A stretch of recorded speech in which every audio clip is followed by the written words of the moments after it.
Hello, my name is Anika Limfes, and I'm the founder of Pedestrian Space, which is an NGO operating at the intersection of communication, advocacy, research, and public engagement on issues of walkability, but more broadly, urban resilience.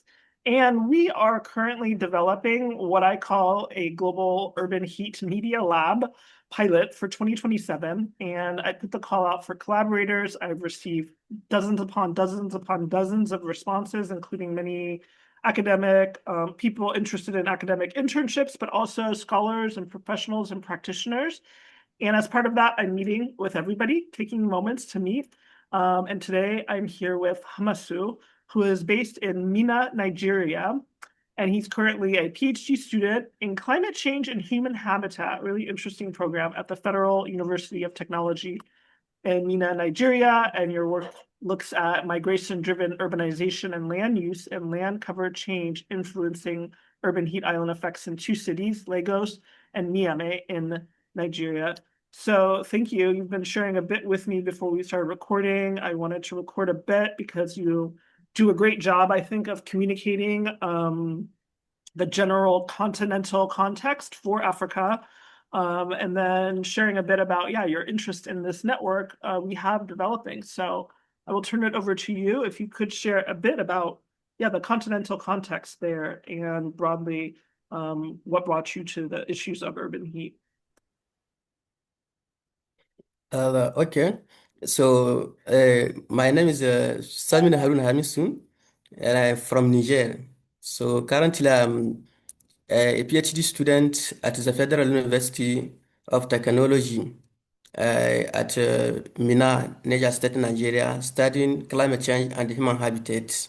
So my research investigated how migration-driven urbanization, land use, land cover change, and uh, surface urban heat island contribute to the environmental changes in Lagos, Nigeria, and Niamey, Niger. Awesome. And before we started recording, you were sharing a bit also, I think, the broader context of Africa as the most rapidly urbanizing continent. Can you share a bit about that as well? Okay. Okay, so as I said, uh, Africa is one of the most urbanizing continents in the world. And it's expected that by 2015, the urban population uh, will will triple, become three times by 2025, 2015. And this increase is due mainly to rural-urban migration, where people migrate from rural to urban area due to environmental stressors such as climate change, land degradation, and desertification. Yeah.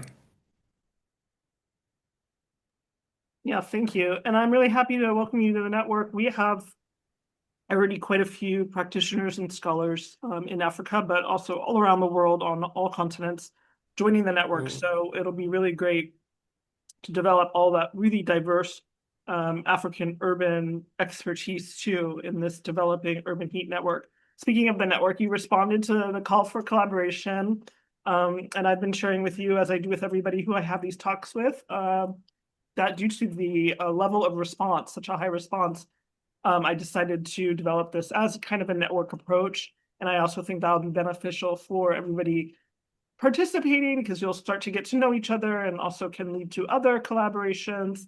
So can you share a bit about what made you respond to that call for collaboration and what you see as the value in taking part in such a network? Okay. So regarding this collaboration, I am to strengthen my interdisciplinary understanding of urban heat, improve my ability to translate scientific evidence into planning practices, and develop long-term research collaborations.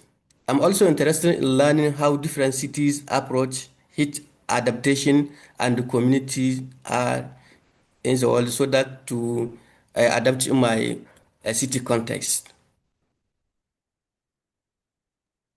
Okay, thank you. I was taking lots of Mm. notes. I think all of the things you value are things that are going to be strengths of the network. So it's really good to hear your observation.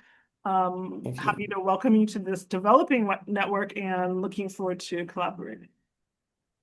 Thank you.